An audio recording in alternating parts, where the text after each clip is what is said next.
Yes. And the two who voted against it live far enough out to qualify Yeah. for all of the per diem anyway. And so. it does not affect me, but my reasoning is I think we are heading down a slippery slope when we start to take away per diem for the legislators, because what I see happening is we're gradually getting to where if you're not wealthy, you may not be able to serve in the legislature.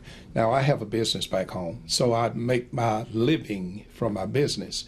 But I also think it devalues us to say we're not worth that small per diem. You know, we're not making big bucks here.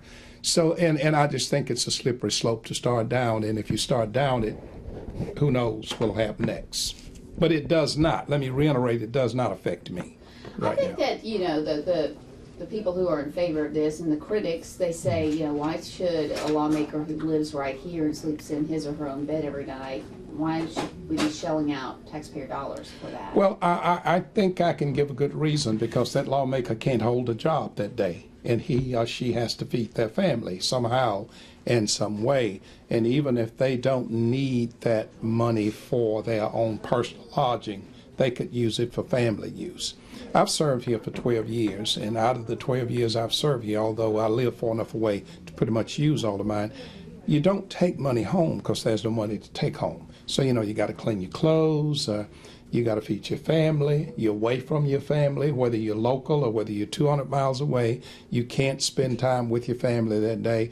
And for us to say we're not worth that, to me, really devalues who I am and what I do, and I'm proud of what I do. I love my job.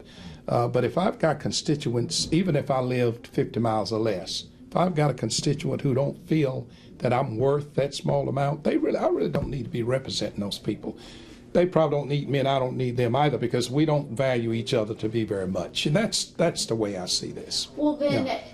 I guess my question is, should people who live outside of the 50-mile radius who definitely qualify, should you be getting more? If you're saying people who live close should be getting it. Honestly, we should, but that's a subject for another time. I don't think we've got any legislators here who would put in such a piece of legislation to say pay us more.